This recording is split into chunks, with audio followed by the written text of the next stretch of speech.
So I'm about halfway through Edgedancer, which is right smack bam in the middle of what we have so far of the Stormlight Archive by Brandon Sanderson, which is itself smack bang in the middle of the Cosmere.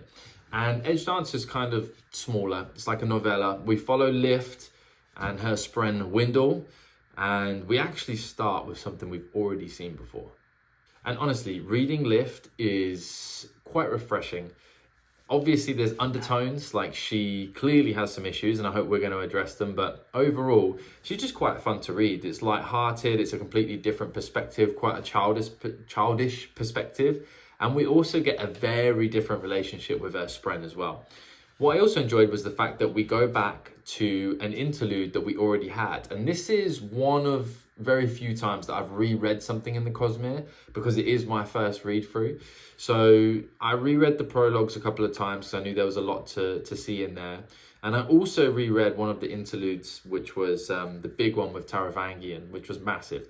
Other than that, I really enjoyed this time round getting to reread something, because there's so much that you feel like, well, that I know I missed the first time round. The first thing that I know I missed, and when I say we revisit something, so we're revisiting Lift and Wyndle, really where we meet them, breaking into one of the palaces.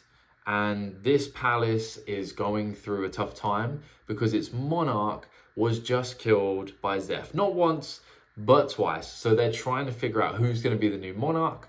Nobody wants the job because they assume that the white-robed assassin is going to come back and kill them as well.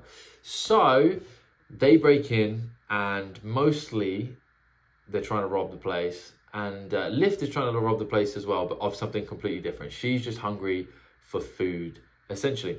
And Darkness, who we now know is a herald by the name of Nale. I'm going to guess you pronounce it. It might be Nale. But Nale sounds cooler.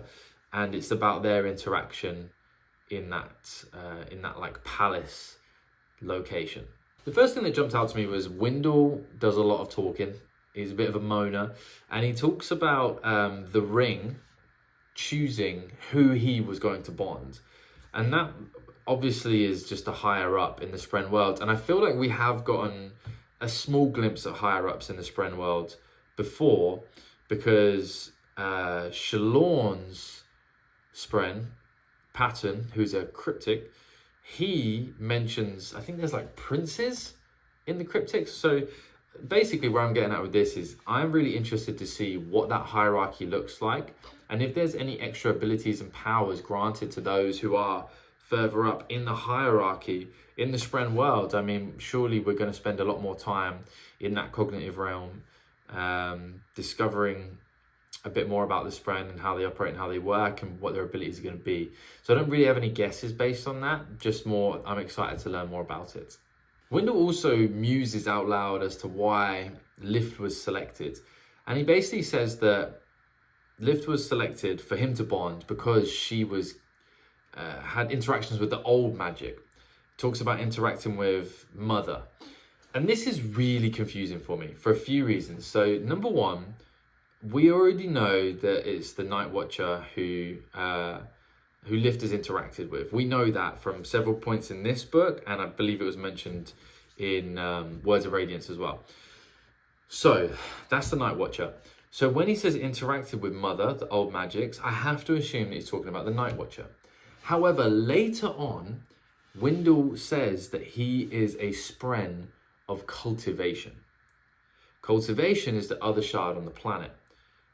Cultivation and the Night Watcher, as far as I know, are not the same person, even though they both seem to be like feminine beings. From my understanding, the Night Watcher was similar to the Stormfather in the sense that they were like just big spren or mighty spren. And he also mentions that Mother hasn't been the same since the passing of Honor, right? So Honor was the Almighty, who is the other shard. So we have the cultivation and Honor, both shards. Honor passes away, but he's mentioning Mother, and I would assume him being a spren of cultivation, as he said. I think he said, somebody said it in this book. surely when he references mother, that's who he's talking about, cultivation. But he also seems to be talking about the Night Watch at the same time, because he's like, why did mother grant her these gifts? So I'm confused there. I don't know if that's going to be a spoiler, and most likely it is. So I'm not necessarily asking what this means. I'm just letting you know it is confusing. Maybe I'm thinking about it wrong and I've got some stuff mixed up, but it's interesting.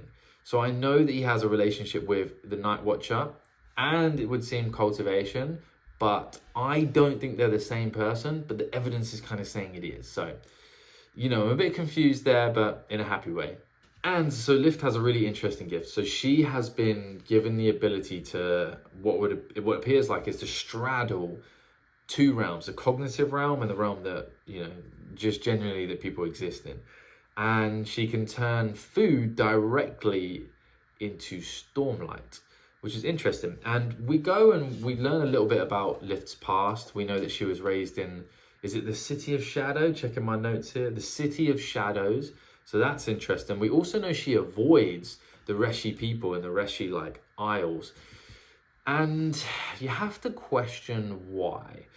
From looking at the blurb, we see that what she really asked for was she didn't want to get any older. And she says that anything older than 10 is unlucky. So if I try to piece these pieces of information together, so she was raised in the City of Shadows, don't know what that is, but it sounds ominous. Sounds like you wouldn't want to be raised there. Sounds like you'd be raised there if you were running from something. She doesn't want to get any older because that's what she asked for. And then she was given this, you know, backhanded ability, which actually on the surface of things seems really, really cool from the Night Watcher. She also says that anything over the age of 10 is an unlucky number. And she's avoiding the Reshi people. So if I take all these clues and put them together, a great detective would know what it means. But my guess is it would feel like some kind of genocide occurred to maybe like her clan or her family for anybody who is over 10 years old. And she's afraid that if she returns and sees the Reshi people, that the same thing's going to happen again. And if she gets any older, that maybe she would be, you know, applicable or eligible for said genocide. And that's the reason why she doesn't want to get any older. So some kind of tragedy occurred with her and her people. And all of the older generation, maybe her family, was wiped out. And that's why she doesn't want to get any older, because she's afraid of that. And that's why she doesn't want to see the Reshi people, because that was a tough time for her. And maybe that's why she was raised in the City of Shadows, because that's where you'd go to hide. So maybe, and I'm not saying it was just random, you know, maybe something happened, maybe her family deserved it in some way, but that's my guess. And I'm hoping we get to learn a bit more about Lift's past. It would be really weird if we wouldn't, from having like a novella all about her. We also see the Mistress's work again, and I have some ideas on the Mistress. So this Mistress has popped up I think just once, and she had a couple of assistants, but we've seen her work multiple times. And what she seems to do is she seems to scratch off the face of one of the heralds. This leads me to believe the only logical answer is that she probably is a herald. And she's either, I can't remember which face she scratches off, and that's my bad. But either, my guess would be, either she scratches off Town's face, the guy who wasn't an oathbreaker and was left alone to face hell for many, many years, I think thousands, or she's scratching her own face off. But either way, I think that she's a herald. Why she's scratching her own face off, I have no idea. Maybe she's trying to wipe away the shame of being an oathbreaker, or maybe she's trying to wipe away the evidence that there was anyone who wasn't an oathbreaker. But I think more likely she's just crazy, because the heralds that we've met so far, well, the ones I've noticed anyway, are bonkers, but in different ways. You know, like Town is crazy, crazy in the sense, like, you know, in the regular sense, as in his mind is broken. But then Nale,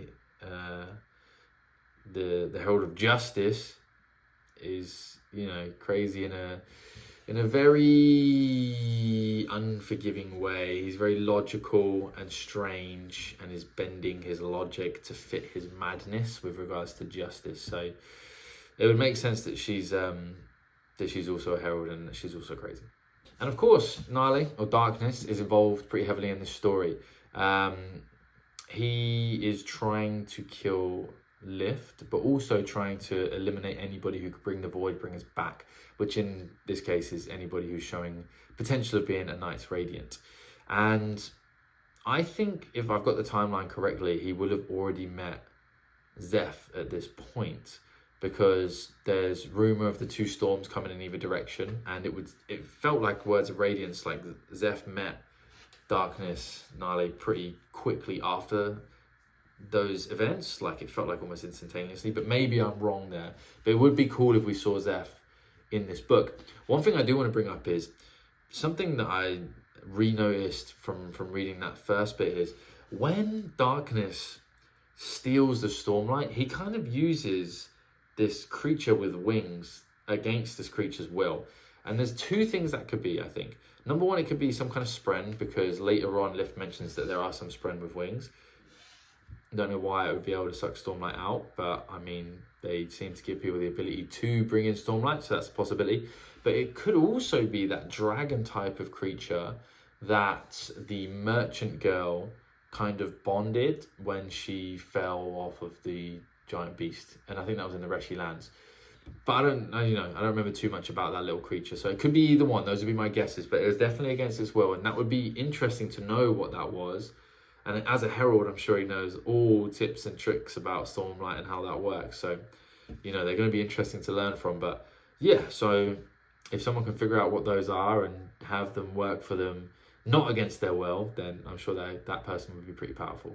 The crux of this story, I think, and where my predictions are mainly going to lie is, it seems like Lift doesn't understand. She clearly doesn't understand what Stormlight is, because she just calls it awesomeness. I think she's smarter than she lets on.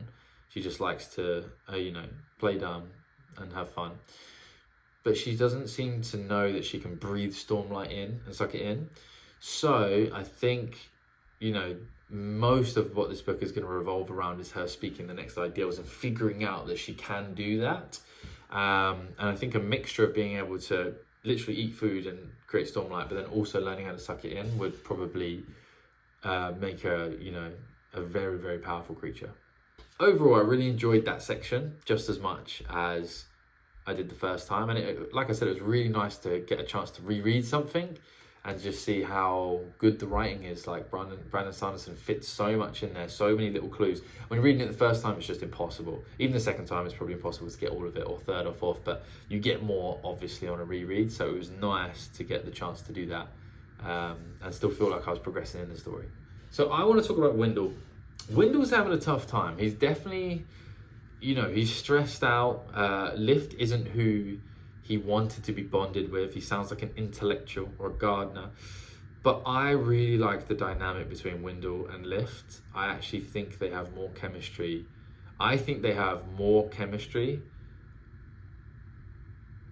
If I were to rank the chemistry, I would probably put Shalon and Patton as number one. Not because I think they have as much like pure chemistry and fun, but I just really, really like them as a couple. I think that they're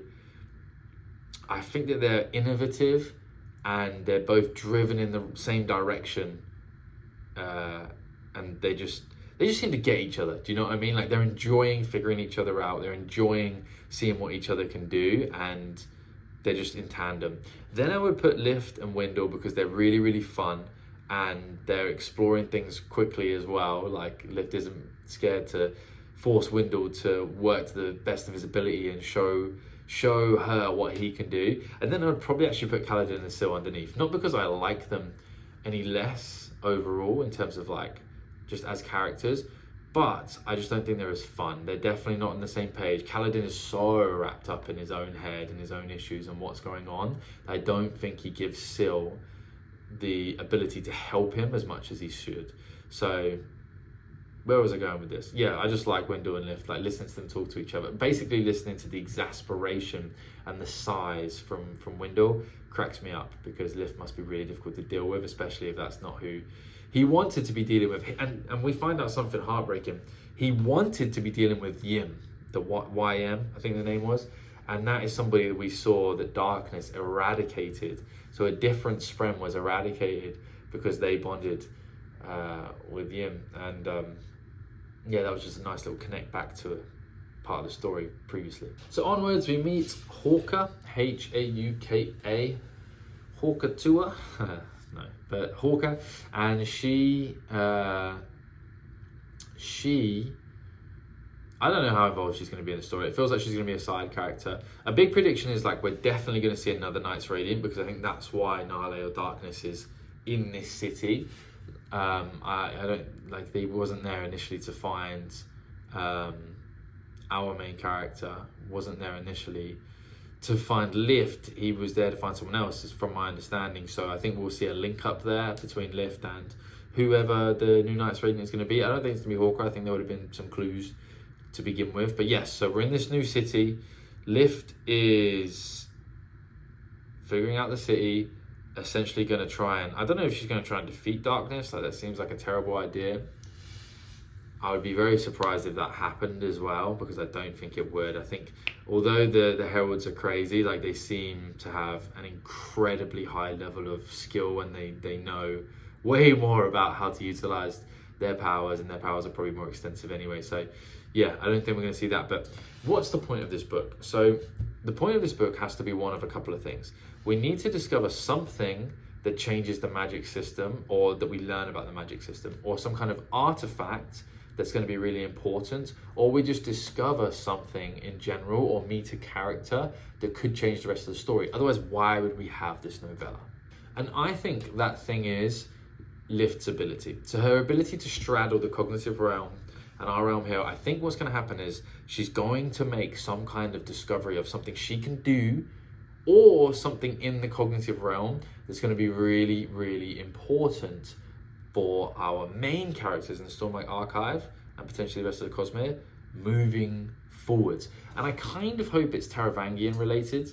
That would be great, because I just want more Taravangian. But I also think that we're going to learn a lot about Lift's past as well. So those are the things I'm hoping for. Those are my predictions.